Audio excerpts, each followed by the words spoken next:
I used to think pixie cuts were for women in their 40s, not women like me. I was wrong, and I almost didn't figure that out in time. The rules for a pixie cut after 60 are completely different from the rules at 45. What lifted your face a decade ago can age you now, and most women don't find that out until they're already sitting in the chair regretting it. Today I'm walking you through 7 pixie cuts that actually work after 60, what to ask for, what to avoid, and the exact angle that makes cut number 4 so transformative. One of my clients got emotional the moment she saw it in the mirror. I've spent 2 decades cutting hair for women over 60, researching what actually flatters a mature face versus what just looks trendy on a 25-year-old. If you haven't already, hit subscribe. I cover this every single week. 1. The soft crown that fixes what nobody warns you about. Here's something most stylists won't tell you outright. 90% of pixie cuts on women over 60 fail for one specific reason, and it has nothing to do with the length. It's that the stylist cuts the crown too short, too fast, without building in the one thing mature hair actually needs there: lift. When you lose volume at the crown, which almost every woman does after 60, a too short pixie just sits flat against your scalp, and flat reads as thin, tired, and older than you are. That's the mistake 9 out of 10 stylists make, and it's the reason so many women try a pixie once, hate it, and never go back. The fix is the soft textured crown pixie, and it's where I start almost every nervous client who's scared of going short for the first time. The idea is simple once you understand it. You keep strategic length at the crown, about 2 to 3 inches, while going shorter on the sides and back. That length isn't just sitting there. It's engineered to create lift exactly where mature hair naturally loses body. The texture through the top softens your features instead of sharpening them, which solves the single biggest complaint I hear about pixie cuts gone wrong: that they look severe or masculine on a face that's changed shape over the decades. Here's what you ask for word: point cutting at the crown to create a feathered, lived-in texture rather than a blunt, uniform edge. Point cutting means your stylist is literally cutting into the ends at an angle instead of straight across, which breaks up the line and lets each piece move independently. That's what gives you softness instead of a helmet. If your stylist doesn't know that term, that's a sign to find someone who specializes in cuts for mature women specifically, because this detail is the difference between a cut that flatters you and one that just makes you shorter. What changes when you get this right? If you've got fine hair that's lost its body over the years, this cut creates the illusion of thickness without you doing a single extra thing in the mirror each morning. The strategic layering does the work that volumizing mousse and backcombing used to do. Carol, one of my longtime clients, came in convinced her hair was too thin and too flat for anything short. She'd been told that for years. When we did the soft crown pixie, she sat up in the chair, tilted her head side to side under the salon lights, and said she hadn't seen that kind of movement in her hair since she was in her 30s. That's not an exaggeration stylists used to make a sale. That's what strategic point cutting at the crown actually does when it's done by someone who understands the technique. There's a reason this particular pixie works so well as a starting point, and it's not just that it's safe. It's genuinely versatile. You can style it a dozen different ways depending on your mood or the day: sleek and swept back for something polished, or tousled with your fingers for something soft and effortless. Because the length is concentrated at the crown rather than spread evenly short all over, you have actual material to work with. That's something most people don't expect from a pixie. They assume short means one look every day forever. This cut proves that wrong immediately.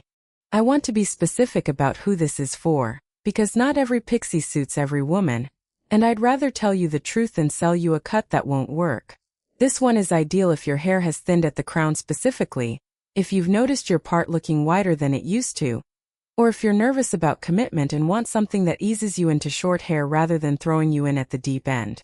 It's also forgiving if you have a cowlick or natural part that's been fighting you for years, because the layered texture disguises growth patterns that a blunt cut would expose. The before and after here isn't dramatic in the way some of the later cuts are, and that's exactly the point. Before, you've got flat, thinning-looking hair that's doing nothing for your face.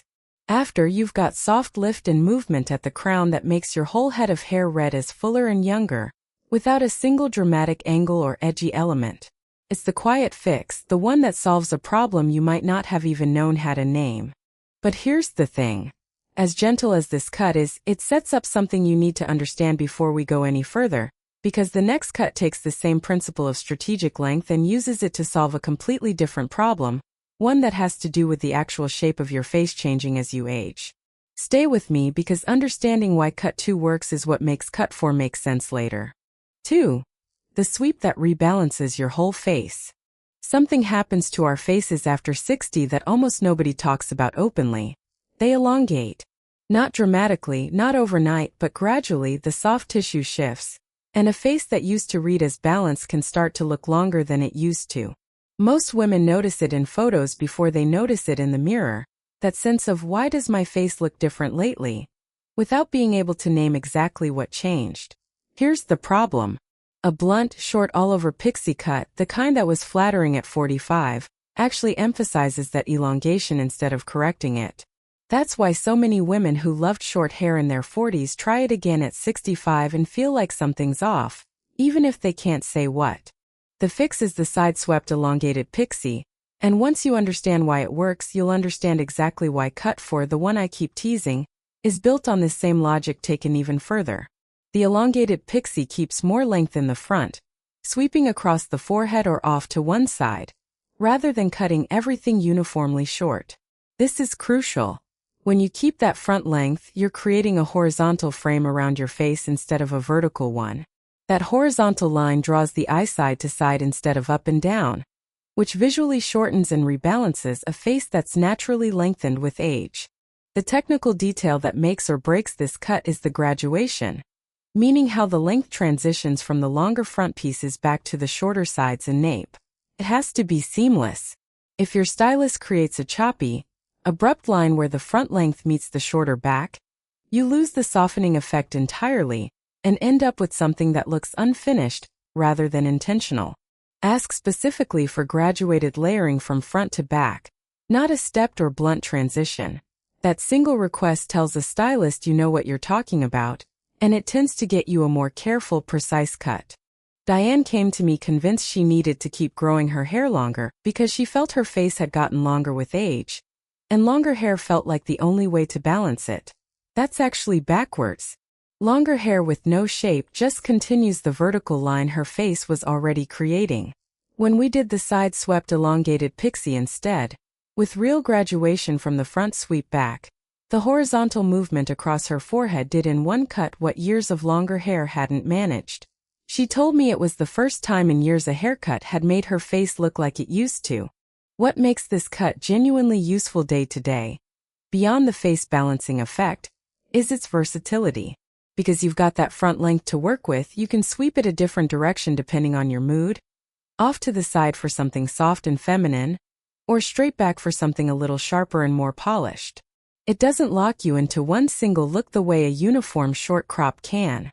That flexibility matters more than people expect, because your hair needs to work for a dinner out and a Tuesday morning errand run. And this cut handles both without you needing separate styling routines for each. This is the cut I recommend most often to women who've told me their face looks different lately, but can't quite explain how, or who miss having some length to play with but don't want to deal with long hair anymore. It's also a wonderful option if you're not ready for anything with sharp angles or dramatic asymmetry yet, because the softening effect comes from graduation and sweep, rather than any bold structural choice. It eases you toward the more architectural cuts later in this list without asking you to commit to them yet. The snapback here is worth sitting with for a second. This isn't just a flattering haircut. It's a haircut that corrects something specific about how age changes bone structure and soft tissue, using nothing but the direction and graduation of hair growth. That's not styling trickery. That's actual technical skill, and it's why the difference between a stylist who understands this and one who doesn't shows up so clearly in the mirror. Before, a face that reads as longer than it feels, hair with no horizontal movement to counter it. After, a softened, rebalanced frame that draws the eye across instead of down, with just enough length up front to sweep and style however the day calls for. Now here's why I told you to remember this one. Everything about graduation, direction, and using an angle to shift how your face reads That's the exact principle cut 4 takes and pushes into something even more precise. Keep this in mind because in 2 more cuts you'll see exactly how far that idea can go. 3. The timeless texture that never announces itself.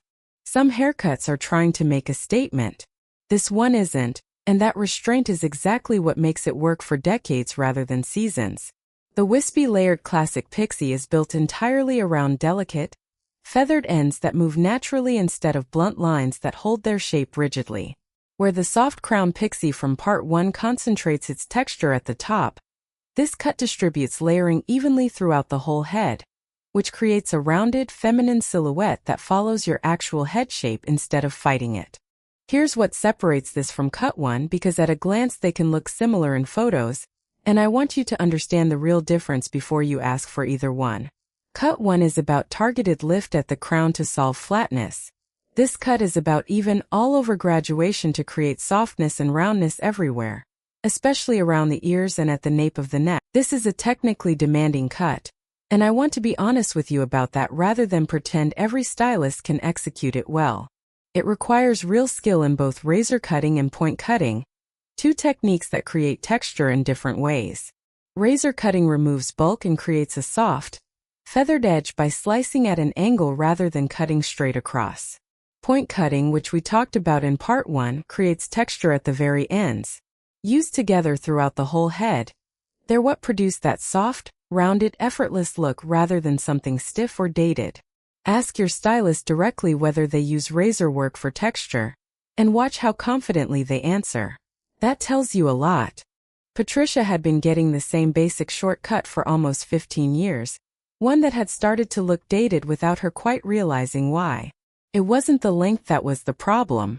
It was the lack of texture. Everything was cut at the same uniform length with no movement built in. When we redid it as a wispy layered classic, with proper razor work throughout, she said something that stuck with me. She said it was the first haircut in over a decade that didn't look like it was trying too hard. And also didn't look like she'd given up. That balance, effortless but not careless, is exactly what this cut is built for. One of the most practical advantages of this cut, and one I don't think gets talked about enough, is how genuinely low maintenance it is once it's done correctly. Because the texture is built into the cut itself rather than relying on styling technique, you're not spending 20 minutes each morning trying to recreate a look. You towel dry, maybe run a little product through with your fingers, and the layers do what they're designed to do. That kind of built-in ease matters enormously at this stage of life, when your mornings might be full of other things you'd rather be doing than fighting with a This cut works exceptionally well if you have naturally wavy or slightly coarse hair. Because the texture in your natural hair pattern I want to be clear about who this suits best, because clarity here saves you a disappointing salon visit. This is the cut for women who want elegance without edge, who want something that photographs beautifully from every angle without needing to be perfectly styled first, and who are tired of haircuts that either look severe or look like they haven't been updated since a decade ago. It's the quiet, confident middle ground, and it ages with grace rather than needing to be reinvented every few years. Before, a cut that's either too uniform and dated, or too severe and harsh around the face. After, soft, feathered movement throughout that frames your face gently and requires almost no daily effort to maintain its shape and softness. I've made you wait long enough. What comes next is the cut I've mentioned 3 times already, the one that made a client cry happy tears in my chair, the one with a secret angle that does something almost surgical for your jawline and neck. Let's talk about why cut 4 is genuinely on another level. 4. The angle that made Linda cry happy tears. I need to tell you about the day Linda sat in my chair, because it's the reason I almost didn't include this cut on the list at all, and it's also the reason I absolutely had to. Linda had spent 10 years, by her own count, walking out of salons feeling like she'd settled for something rather than chosen it. She'd stopped expecting a haircut to actually change how she felt. When I finished this cut and turned her chair to face the mirror, she went quiet for a long moment, and then she started crying. Not upset crying. The other kind. She said it was the first cut in a decade she didn't regret, and she said it before she'd even fully processed what had changed. That reaction is what makes this cut different from everything else on this list. Here's the secret nobody tells you about Pixie cuts after 60. Most cuts focus on the top of the head, the crown, the texture, the length up front. This one is engineered specifically to address what happens to your jawline and neck as you age, and it does it with a single precise technical decision. One side is cut slightly longer than the other, typically about an inch of difference, and that longer side is positioned to sit directly at your jawline. That small asymmetry creates a diagonal line, and the eye instinctively follows diagonal lines. That diagonal pulls attention upward along your jaw in a way that reads as lift, almost surgical lift, without a single needle or procedure involved. The shorter side isn't just there for balance. It keeps the whole look modern and gives it visual interest, while the longer side is doing the actual structural work of defining your jawline. The back stays close and neatly cut, which has its own slimming effect on the neck, but the real transformation lives entirely in that asymmetry. It's not decorative. It's functional. It draws the eye exactly where you want attention toward strong, defined features, and away from areas most women over 60 tell me they've become self-conscious about. There's a technique I use within this cut that takes it from good to genuinely transformative, and it's the detail most stylists skip entirely. I angle the longer side so it also gently covers any softness under the chin, while simultaneously highlighting the cheekbone on that same side. It's doing two jobs at once: camouflage and emphasis, and the effect is that your whole face reads as more sculpted and defined without anyone being able to point to exactly what changed. That's the mark of genuinely skilled cutting, an effect people notice without being able to name the cause. This cut is flattering on virtually every face shape, which is rare for something this specific, but it's especially stunning if you have a round or square face, because the deliberate asymmetry introduces angles and movement that a symmetrical cut simply can't create. If you've been told you have a round or square face and that certain cuts aren't for you, this is worth a real conversation with your stylist, because asymmetry changes that math entirely. Here's the result I hear most often from clients after this specific cut, and it's the line that made me realize this needed to be number 4 and not buried further down the list. Women tell me they look current, sophisticated, and genuinely younger all at once, and they say it without prompting, usually within the first few seconds of seeing themselves in the mirror. That combination, current and sophisticated and younger, all three together, is rare. Most cuts give you one or two of those. This one somehow delivers all three because it's solving a real structural concern rather than just following a trend. I want to be honest that this cut requires real trust in your stylist, because asymmetry done poorly looks like a mistake rather than a choice. Bring a clear reference photo, ask specifically about jawline length asymmetry with roughly an inch of difference, and ask how they plan to angle the longer side relative to your particular jaw and chin. A stylist who engages with that level of detail is someone who understands what makes this cut work. One who brushes past the question is someone I'd think twice about trusting with it. Before, a symmetrical shortcut that does nothing to address the softening along the jaw and neck that comes with age, leaving the face looking exact. Now, if you thought that was bold, the next cut takes confidence somewhere entirely different. We're moving from a subtle diagonal line to actual contrast. And it's not as intimidating as it sounds once you understand exactly what's being asked for. 5. The contrast cut that says you're not fading. Let's talk about the cut that scares people before they've even seen it, purely because of one word in its name: shaved. I want to correct that fear immediately because what we're talking about here is nothing like a full head shave, and the moment my clients actually see it on themselves, that fear usually disappears completely. The textured side shaved Pixie keeps beautiful length and real volume on top and on one side, while the other side is cut very short with clippers, typically down to about a 1/4 inch. That's it. One side, not the whole head, and even that one side isn't bare skin. It's short, textured hair with genuine visual interest of its own. What this contrast actually does is create something most cuts on this list can't: immediate, undeniable modernity. It communicates something specific without a single word being spoken. It says you're confident, you're current, and you have absolutely no interest in fading quietly into the background, which, if I'm honest, is exactly the message a lot of my clients over 60 tell me they've been wanting to send but didn't know how to achieve through hair alone. The textured, longer top gives you all the softness and femininity that balances the whole look. while the short clip side gives you an edge that reads as intentional rather than accidental. I want to share something several clients have told me after this specific cut, because it goes beyond the usual "I love my new haircut" reaction. Multiple women have told me in almost identical words that this cut changed how they see themselves. Not just how they look in the mirror, but some internal sense of relevance and presence they'd felt slipping away without quite naming it. One client described it as suddenly feeling like she still had style to offer the world, like she'd been quietly excluding herself from that conversation for years without realizing it, and this cut invited her back in.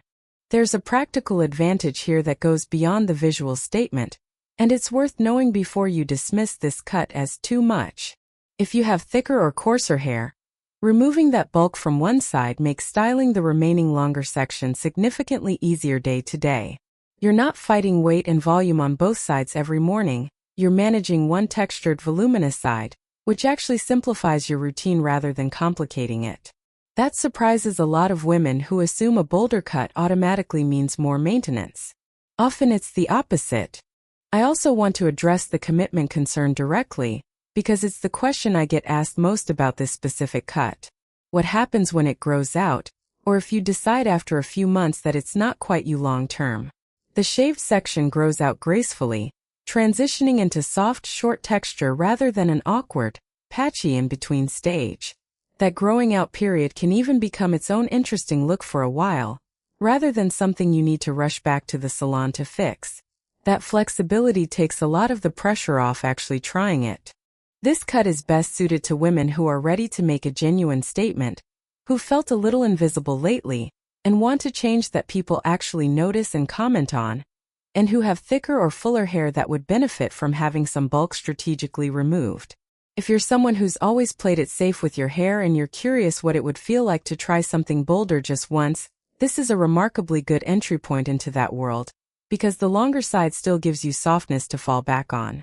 I'll be honest that this isn't a cut for everyone, and that's fine. Not every cut on this list needs to be for every woman watching. But if something in you responded when I described the contrast, if some part of you thought, I want to feel that, that reaction is worth listening to. The women who choose this cut rarely regret it, and the ones who do usually just grow it into cut 3 or 6 rather than regretting trying it at all. Before, hair with heavy uniform bulk that takes real time and effort to style every single morning, and a look that hasn't changed in years. After, deliberate contrast between volume and precision, styled in minutes, and a presence that reads as current, confident, and entirely her own choice rather than a default she settled into. If that felt bold, here's a secret. The next cut doesn't ask you to be bold at all. It solves the single most common concern I hear in my chair, and it does it so quietly you'll wonder why nobody showed you this years ago. 6. The illusion that solves density once and for all. If there's one concern that comes up more than any other in my chair, more than face shape, more than styling time, more than any question about trends, it's this. My hair just doesn't feel like it has enough of itself anymore. Density, fullness, whatever word you use for it. It's the concern that touches nearly every woman over 60 I've ever cut hair for, regardless of her natural texture or color. And here's what I want you to understand before we go any further. That feeling isn't really about how much hair you actually have. It's about how that hair is being shaped, and most cuts are shaped in a way that works against fullness rather than for it. The rounded volume-boosting Pixie exists entirely to solve this, and it does it through strategic layering rather than any product, tool, or technique you'd need to apply yourself every morning. The layering builds height and roundness specifically at the back of the head, which happens to be exactly where most women lose the most visible volume as they age. The crown area gets shorter layers cut underneath, with slightly longer layers left on top, and that combination creates natural lift without a single second of teasing, backcombing, or product application required. The sides matter just as much as the back here, and this is where a lot of attempts at volumizing cuts go wrong. The sides need to stay soft and slightly longer than what you'd find in a traditional close pixie. If the sides are cut too short and too tight, you lose the roundness the whole cut is built around, and you end up right back at that harsh, overly cropped look that reads as severe rather than full. The overall silhouette this creates is rounded and genuinely full, to the point where it visually reads as though you have significantly more hair than you actually do. I want to share something specific that happens with this cut that genuinely surprises most clients, and it's not something you'd necessarily predict just from hearing the technique described. When you look at yourself from the side or from behind, not just straight on in the mirror the way most of us are used to checking our hair, you can actually see the dimension and shape this layering creates. There's real depth where there used to be flatness. Most women only ever evaluate a haircut from the front, and this is a cut that genuinely rewards checking every angle, because the back view might be the most transformed of all. This cut works beautifully for fine or thinning hair specifically, because the layering technique is doing structural work that the hair itself can't do on its own anymore. If your natural density has changed over the years, and for most of us it genuinely has, this cut is built to compensate for that shift rather than pretend it hasn't happened. It's also one of the most photograph-friendly cuts on this entire list, because the dimensional layering catches light and shadow in a way that a flat cut simply can't, which matters more than people expect now that so much of life gets documented in photos.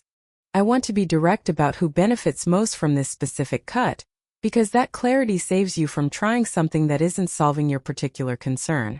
If density and fullness are your primary worry, more than face shape, more than styling time, more than making any kind of bold statement, this is very likely your cut. It's quiet, it's classic, and it does its most important work in a way nobody watching would ever guess was engineered rather than natural. Before, hair that looks flat and thin from every angle, especially from the back and sides where volume loss shows most clearly, and where you can't easily see it yourself in a mirror. After, rounded, dimensional fullness built entirely through strategic layering, no product or extra styling time required, and a silhouette that reads as significantly more hair than you're actually working with. One cut left, and it's the one I almost didn't include at all. My editor called it too controversial. My mentor told me women over 60 wouldn't go for it. They were both wrong, and I'm about to tell you exactly why. 7. The controversial cut nobody expected her to choose. I need to be honest with you about something before I describe this cut because I think the honesty matters more than the sales pitch. When I first started offering this to clients, people around me pushed back hard. My editor at the time said it was too extreme to feature. My mentor, someone who trained me and who I trusted completely, told me flatly that women over 60 simply wouldn't choose it, that it was a younger woman's cut, too severe, too much. I almost left it off every list I made for years because of that pushback. But the clients who actually tried it told me something completely different, and eventually I had to trust what was happening in my chair over what I was being told should happen. The ultra-short sculptured Pixie is cropped close all over. We're talking 1/4 inch to about 1 inch at maximum length, and I understand why that number alone makes some women close this video immediately. But here's what that number doesn't tell you. The artistry in this cut isn't in the shortness. It's in the sculpting. Your stylist uses the actual natural shape of your head to carve contours and subtle variations in length across the scalp, which means no two of these cuts look identical, because no two heads are shaped identically. That's the opposite of a generic one-size-fits-all buzz cut, even though it might look that way from a distance in a photo. What makes this cut genuinely work after 60 specifically is that precision sculpting. Without it, an ultra-short cut can absolutely look severe, even harsh. I won't pretend otherwise. But with real sculpting technique behind it, the same short length becomes striking and elegant instead, because it's working with your head shape rather than simply removing length uniformly. This is a cut that demands real skill from your stylist, more than almost anything else on this list, because there's no length left to hide an uneven or careless cut. Every choice is visible. Here's what the women who choose this cut actually tell me, in their own words, and it's strikingly consistent across very different clients. They say they feel free, often for the first time in decades. No more fussing with styling every morning. No more anxiety about humidity ruining hours of effort, or waking up to bed head, or worrying about a hat flattening hours of careful styling before an event.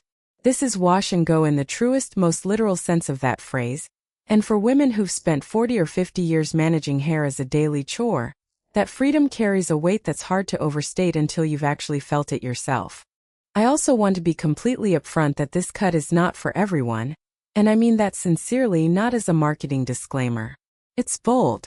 It's a genuine departure from what most of us were taught a proper haircut for a woman our age should look like.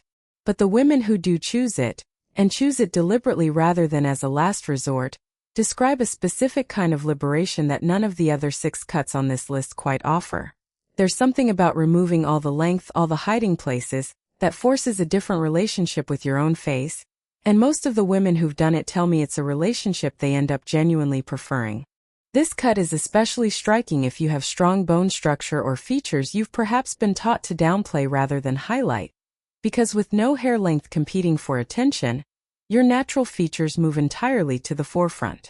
If you have beautiful eyes, defined cheekbones, or a jawline you've always liked but rarely showcased, this cut puts all of it front and center in a way longer hair simply can't. It's also remarkably practical for anyone with an active lifestyle, anyone who travels frequently, or anyone who's simply, honestly, exhausted by decades of hair maintenance and ready to be done with it entirely. I understand why this is the cut that generates the most hesitation, and possibly the most resistance from people around you who knew you with longer hair. But I've watched enough transformations now to trust the pattern I keep seeing, that the women who feel the most fear before this cut often report the most profound sense of relief and identity afterward. That contrast, maximum hesitation followed by maximum satisfaction, is exactly why I fought to keep this cut on the list despite everyone telling me not to. Before, hair that demands daily maintenance, styling anxiety around weather and humidity, and features that stay somewhat hidden behind length and volume. After, sculpted, precise shortness that requires no daily styling at all, brings natural bone structure and features fully forward, and delivers a sense of freedom that women consistently describe as unexpected and profound. You now know exactly what separates a pixie cut that ages you from one that genuinely rejuvenates you, from the soft crown lift in cut 1 all the way to the sculpted freedom of cut 7, and you know precisely why that jawline angle in cut 4 made Linda cry in my chair. That's not luck. That's technique, and now it's yours too. Tell me in the comments which cut you're considering, and if it's cut 4, tell me whether it's the jawline lift or the story that convinced you. I genuinely read every single comment. Next week I'm walking you through exactly how to talk to your colorist so baby lights actually work with your new cut instead of fighting it. Like this video, subscribe to Timeless Beauty, and I'll see you in the next one.